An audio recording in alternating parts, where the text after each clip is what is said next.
Welcome to the wonderful world of wine. We are your hosts, Mark Lindsay and Kim Simone, exploring all things wine with you. You can find us on Facebook at The Wonderful World of Wine.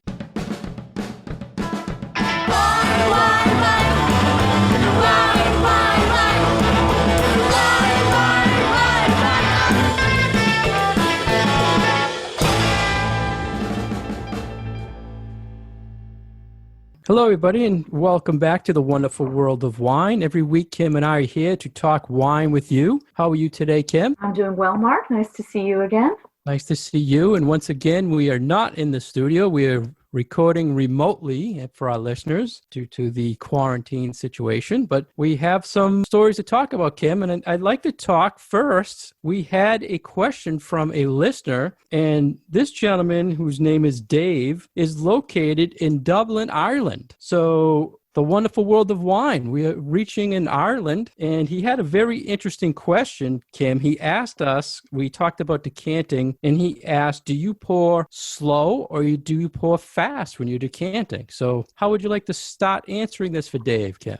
So I think this is a great question, and it clarifies a couple of different things about why we decant and what is the purpose of your decanting, because there really are a couple of different separate instances where you might want to decant your wine. So first I want to say thank you, Dave, and hi all the way over there in Ireland. It's really exciting for us to be getting some questions from our listeners, and really I'm super chuffed that we have a question from across the pond. So thank you for your question about decanting. And what I would say is, why are you decanting your wine in the first place? Are you decanting a younger wine that you're trying to aerate, or are you decanting an older bottle that you have a lot of sediment in the bottom that you're trying to get the drinkable wine off of the crunchy bits that are kind of at the bottom that you don't really want in your glass? So if your purpose is to aerate the wine, you've got a younger wine that you want to open it up and liven it up a little bit, you can pour it, as, I don't want to say violently, but as brusquely as you like. So you can slosh it around in the bottle if you want. You don't have to worry about it splashing too much. If you're splashing it into a decanter, that's all well and good, because your purpose is to add oxygen to the wine. You're trying to aerate that as much as you can and open up those aromas and those flavors. So in that case, it's good to be a little rough with your wine. If, on the other hand, you have an older bottle and you're trying to separate the good drinking wine from the sludge on the bottom, or maybe it's on the side of the bottle if you've been laying your bottles down. And I know I've found this with a number of my older bottles that I've been pulling out of my cellar, that because they're laying down, you've got your layer of sediment on the side of the bottle instead of on the bottom of the bottle. So it's got this layer that when you tilt it up, you really can see where your wine has been laying down. If that is the case, then you absolutely want to be gentle with it.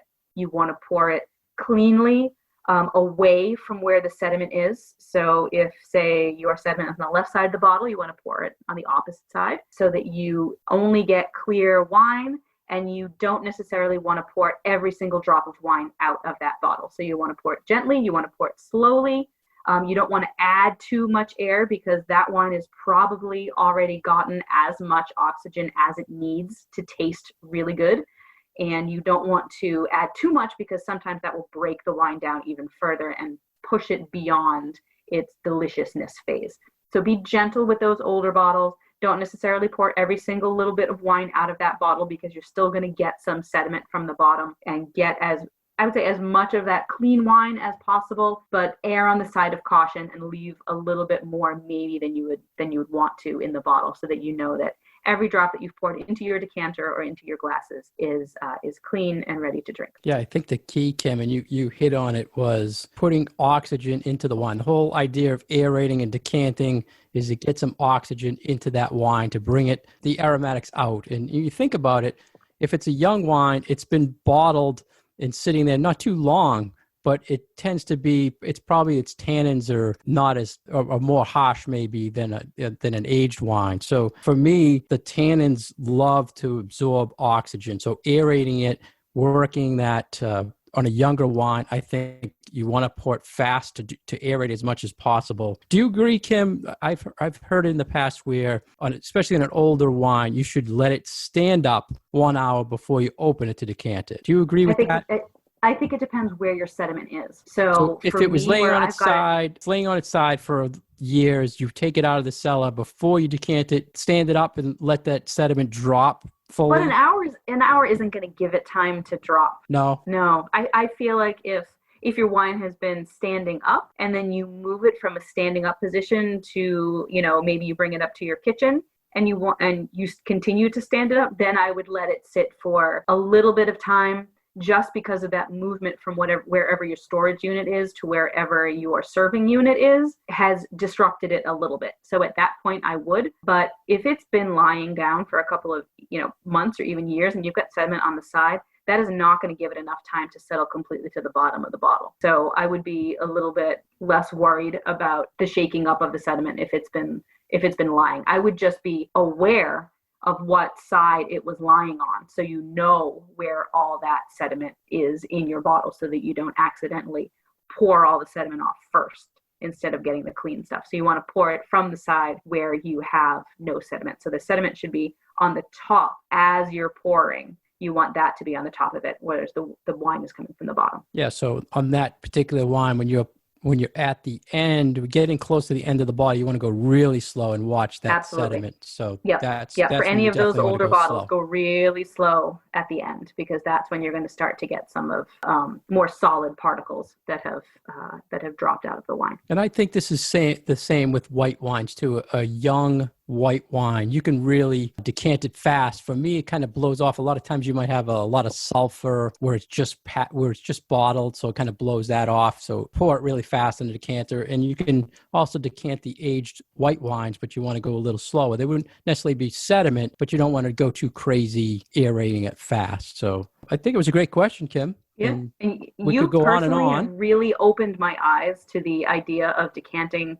younger whites. It's not anything that I ever would have done before, but you've really shown me how much brighter and exuberant a young white wine can taste and blows off, sometimes some of those sulfury smells, or sometimes if you've got a white wine that has been bottled under a screw cap, and needs that little bit of air to release that last little bit of sulfur that was in there for a preservative, it really does open up the bottle. So I'm really glad that you have shown me how much improvement a young white wine can have just by being decanted. What percentage of wines at home, Kim, do you decant?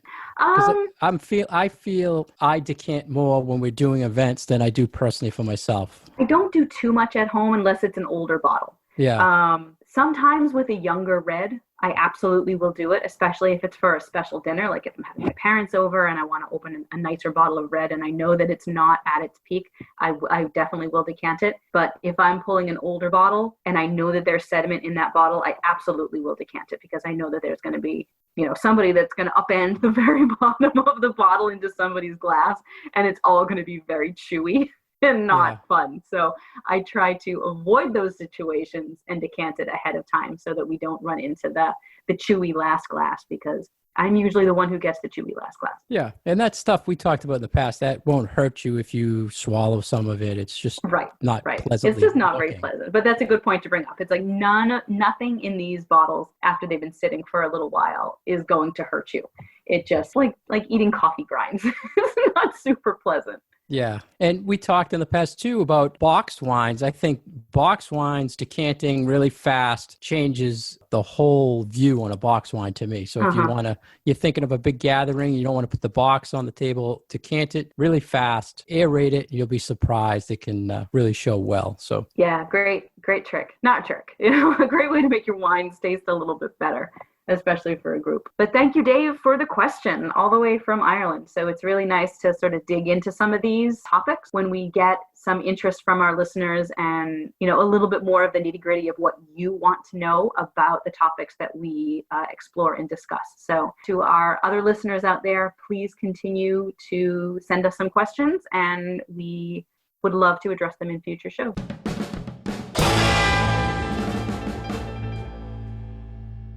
You're listening to The Wonderful World of Wine. We are your hosts, Mark and Kim, with you every week. You can find more information about Mark at his website, franklinliquors.com, and more about myself at vinitaswineworks.com. And you can find our show on Facebook at The Wonderful World of Wine. The first article that we wanted to bring to your attention today is a topic that we often discuss.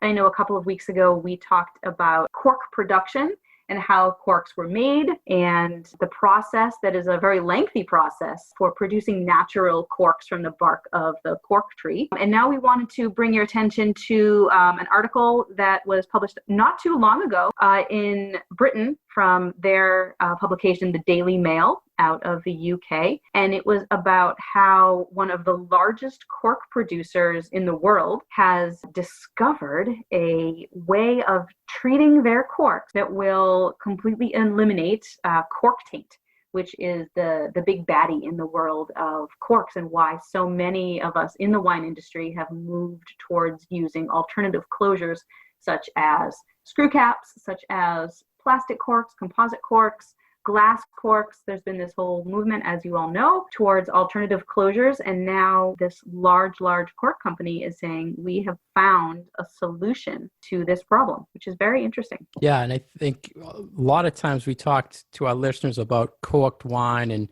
when we hold events, we tell people about this issue. So the corks are wood, and they grow a bacteria that you can smell. It smells like wet dog or a wet newspaper. So when you say it's corked, it doesn't mean there's chunks of this bad cork in there. It's actually an aroma that throws the wine off. And the more you taste, the more sensitive you are to this problem in the wine world. And I think people are shocked, Kim, when we tell them there's a statistic anywhere between 1% to 5% of every bottle of wine that has a true natural cork is guaranteed bad because of this problem. So this company from Portugal, how do you say their name, Kim? Amaron? I think it's Amarin. Amarin. It's a $4 billion company. So it's one of the biggies that is making most of the corks you're seeing in bottles all around the world. Yeah, and they produce a third of all the wine corks in the world. And that is massive. 1/3 of all wine corks come from this company. So they came out and said, we now guarantee that if you get a cork from us, they won't have this problem. And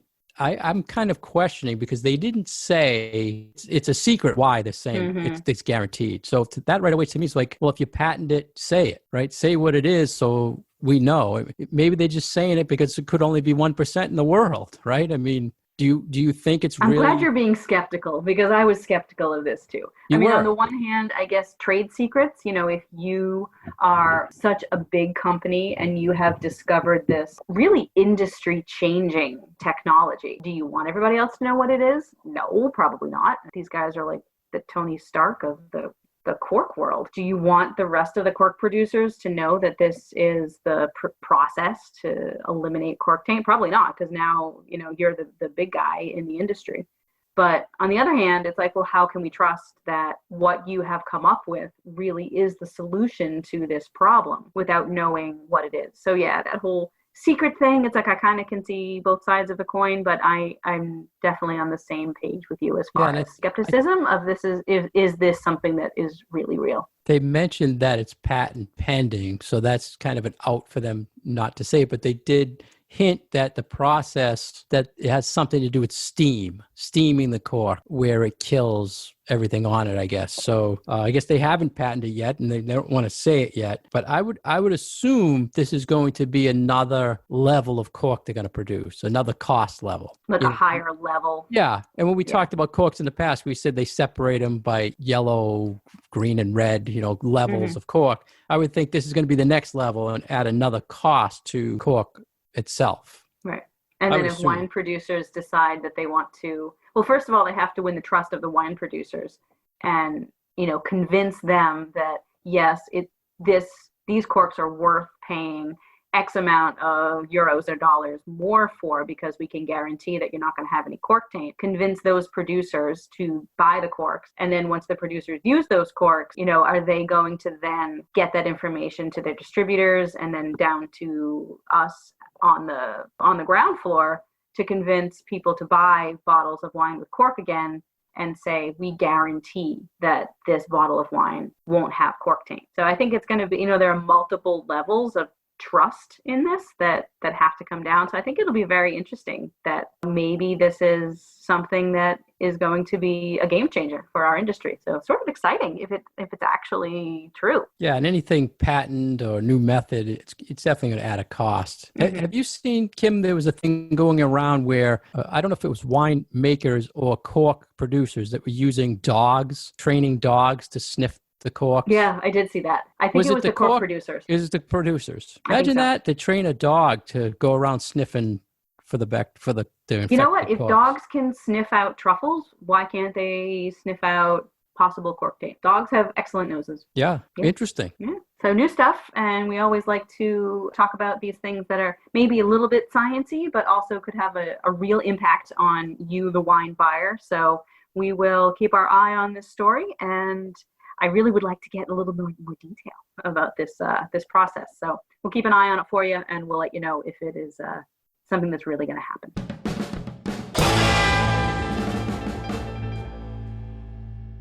You're listening to The Wonderful World of Wine, and we are your hosts, Mark Lindsay and Kim Simone, exploring all things wine with you. If you'd like to get more information about Kim, please go to her website, vinitaswineworks.com. If you'd like to get more information about myself, please go to franklinliquors.com. And you can find us on Facebook, The Wonderful World of Wine, and you can find us on Twitter at Wine Education. Our next article is from Wine Enthusiast magazine, and it talks about virtual wine tastings and a guide about them. And Kim, this is something that's been trending a lot because of the quarantine and the situation going on in the country and all over the world, where people have adapted going away from in-person tastings to virtual tastings. So, and this is something that, got going really fast. Like as soon as wineries were shut down, wine tasting rooms were shut down, wine tastings were shut down, I felt like within a matter of weeks or even days, there were things that were certainly hitting my news feed and my inbox about virtual tastings that not only were wineries in other parts of the country and other parts of the world doing, but folks in our local area who do wine tastings were already geared up to do virtual wine events. So I feel like our small world of wine tasting people really rallied and got really creative, and we're starting to move into this virtual realm of doing wine tastings, almost immediately after we all sort of had to shut down and stay at home. So yeah, it was almost a sort of form crazy of how survival. quickly it happened. Yeah. It was a survival technique for many people, the wineries, to get people to say, hey, we're still here and we can ship you wine, and here's our wine. And for people around here, I know representatives of wine, they were just sitting home. They couldn't go out. So they had to reach out and find ways to get people involved. And I've had many people, we tried a couple virtual tastings. What were some of the things in the article, Kim, they were hitting on of kind of a guide? I ended up writing more questions for you than what the guide. It was just kind of saying enhances the tasting in a different way. It's right, enhancing more things from yeah. So it was like, well, how do you translate the experience of being there in person to being there in a more remote situation? So I think there's this breakdown between how are you actually doing your wine tasting? Are the participants drinking the wine along with you? Like, do you all have the same wines in front of you, or is it more like you are the presenter and you're giving a little bit more of a lecture on wine, and people maybe can have different styles or different grapes in front of them that they can then be tasting, that, gives them a little bit of an idea of what you're talking about. But I kind of feel like the logistics of it is much more difficult when it's harder for people to get the product in front of them, and how much of this is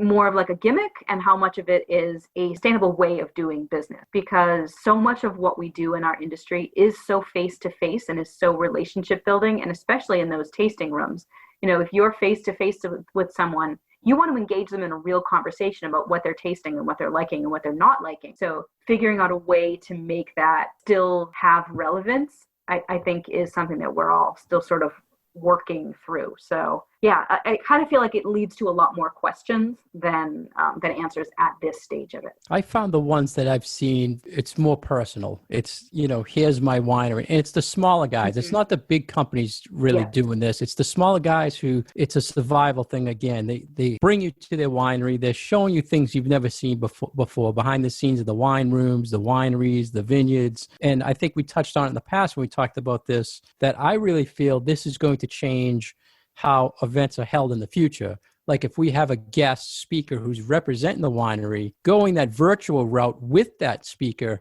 I think is going to enhance tastings even more. And they know people are liking it now, so we can incorporate that in another way in the future. So right. I'm liking what they're doing.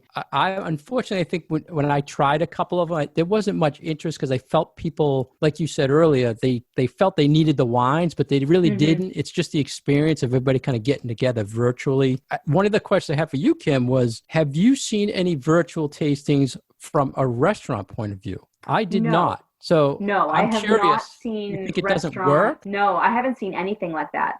The ones that I've seen locally have been some people who do similar things to what you and I do, where we do classes, where we do seminars, and the people that I know who are doing these kind of things are trying to translate what we do in an in real life situation into a virtual platform. So, how many people do you want to get into a Zoom meeting, and what are we going to talk about? And are people going to taste versus are you just going to listen? And I think it depends on the audience. I really feel like there are some people that they get so much more out of the experience of tasting alongside someone like you, Mark, or someone like myself, that just having the words spoken to them, but not having the experience of tasting the wine really leaves a gap and really leaves something to be desired. So I think that the idea that a lot of these wineries have, where you have a wine club, or you have your mailing list where, people are regular purchasers of your wines in a wine club, and that you do something maybe for a small group, maybe for only 20 people, and you get the wines ahead of time so that you get to taste alongside with the presenter from the winery. So it's like you're in their tasting room. Maybe they can give you that little virtual tour, but then you get the added benefit of being able to taste alongside that person who knows these wines inside and out and can lead you through the tasting. And then because it's live, you're able to ask questions of that person as if you were in the same room. So I personally really feel like the tasting component is really important. And I'm sure that people will, and of course, people do wine education classes where there isn't a tasting component. But I think if you're trying to recreate the atmosphere of a tasting room or of a tasting class, you really have to have the wine tasting component as part of it. I like that the article brought this to the attention of people. This is what's going on. This is kind of a guide of why they're doing it, how they're doing it. And you mentioned, Kim, classes. I mean, the tastings are usually wine related or supplier related, but through all this, a lot of the wine schools had to adapt where they couldn't have people. So they have done virtual schools or virtual education, which you said, but you're still missing that tasting with everybody component, but they're still doing business going virtual. So right. And this is not necessarily a new thing. This has been something that wine education has been grappling with for the last couple of years, because we're even just 5 or 10 years ago, we were all used to the only way of doing things was getting together in a classroom with a bunch of people. You've got 5 glasses in front of you, you taste through a bunch of wines, and you talk about either the history or the grape variety or whatever you happen to be studying on that day. And a lot of the organizations that focus on wine education have had to adapt to people not having the time to be able to participate in those type of classes. So this movement toward remote learning has already been happening in our industry. And I think that this idea of grappling with not being able to taste exactly the same wines, even from exactly the same bottle, with the same people that you're taking a class with, because obviously there is variation from bottle to bottle, has been a real sticking point for our industry. And this whole thing where now, we can't even go to a tasting room and taste with each other. We can't have in-person classes. God forbid, we can't be sharing a spit bucket with somebody else at this point in time. Really made us have to reflect on how are we going to continue the educational aspect of what we're doing. And this is something that I'm thinking about all the time, as I'm thinking about going back into my pursuits of training my wine staff at Legal Seafoods. It's like, how are we going to do this so that everybody gets the benefit of wine education while keeping health and safety also in mind? So it's definitely a grappling point for our industry at the moment. So a lot of unanswered questions. You're absolutely right. Yeah, it's definitely changed everybody's, and like you mentioned, in-person tastings now. I think there's going to be it's going to take a while for people to really want to come back to that social setting. But I think that's what people are missing. They're missing that social gathering. The virtual tasting, everybody's together, but it's not the same being in the room and smelling all the aromas of the wine and everybody experiencing that together. So yeah, so much of it is social. And I feel like so much learning happens when people are having conversations with each other about what they're experiencing. And if that can happen in a virtual setting, that's wonderful. But there's really something special about sitting at a table with people who you don't know, and you're all tasting the same wines, and you're all tasting differently because everybody is different and everyone has different palates and different experiences and different taste and scent memories, and being able to exchange that with other people is something that I feel is really hard to duplicate in a situation where you're not sitting side by side. And I've always said that the real reason why I got into food and wine was that sense of camaraderie, that sense of conviviality when you're eating and drinking and discussing. And, maybe you've had a glass or two of wine and you're getting a little tipsy. And so, your thoughts flow a little more fluidly, and you have these really wonderful conversations with people. And that is definitely something that we are missing at this time of isolation. So, if we all get tipsy at home, then we can have those conversations too, but it's definitely different. do you feel there's two different goals, virtual tasting versus an in-person tasting? For instance, I feel the virtual tasting is to really get the word out there that we're here and this is what we do. Whereas an in-person tasting, the goal is probably to put it in your hands and for more sales. The virtual tasting, I don't think the goal is to really sell it as much as to remind you it's here for you to buy it when you can. People understand, things are tough. We're still here. When you go to shop, look for us, seek us out. But when you're in person, I think it's different goals. Do you feel that? I think it can be. I also think it depends on the way that you sell. So, a lot of people won't trust your words and they will only trust their own experiences. And if they taste something that they like, then they're going to go out and buy it. But there are some salespeople and some of those sales techniques where they can convince you to buy pretty much anything. And I think that for those people, if their words are powerful enough, then it's enough to make you go buy that thing. And for that person, then whether it is in person or whether it is virtual, then the sales are the point. But I think what you're speaking to is that the virtual tastings are more along the lines of marketing as opposed to the lines of sale. And there are differences between the two of those, but there is something to be said about the experience of tasting and how that can directly translate into sale. And you and I have both seen that,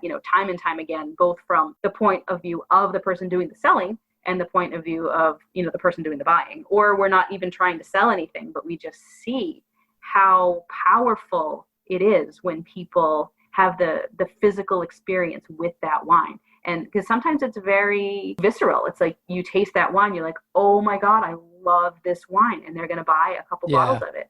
And nothing that you could say could convince them how good that is and how much they're going to love it. So that was a key point right there, Kim. See, when you said seeing, like you're tasting virtually, you're not seeing the reactions of people if they're tasting with you. Probably not, because not everybody's got the camera on or whatever. But when you're in a room experiencing it, you're getting that instant feedback, the expressions, which is key. So, I think it's a lot tougher. Person who's doing the buyer, like if you're the person doing the experience and as part of the wine tasting, you are also being influenced by how the other people say at your table are responding to that wine. So you might have like a ho-hum kind of feeling about a particular wine, but if everybody else around you is like, oh, wow, this is amazing. People are very susceptible to the power of how other people experience things. So that's another component of it that's missing when you talk about these virtual tastings, is you're not being necessarily impacted by how everybody else around you is responding. So it's not just how the person who is presenting the wines is getting feedback from you, but how you are getting feedback from the other people around you too. So there's all these different parts of it that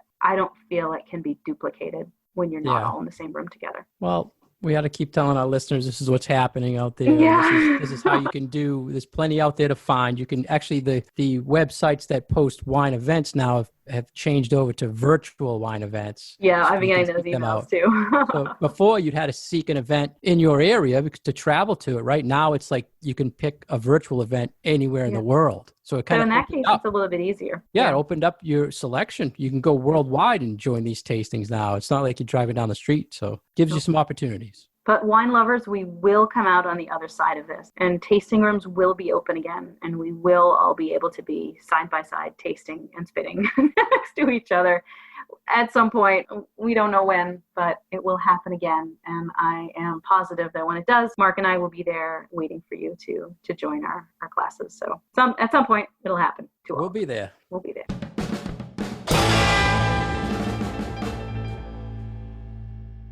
Thank you for joining us today on The Wonderful World of Wine. We have been your hosts, Mark Lindsay and Kim Simone. You can find us on Facebook at The Wonderful World of Wine. We always welcome your questions and comments. And if you do leave us a question, we hope to be able to answer that question for you on the air. And you can find past episodes of our show on SoundCloud and iTunes. And again, it is The Wonderful World of Wine. Cheers.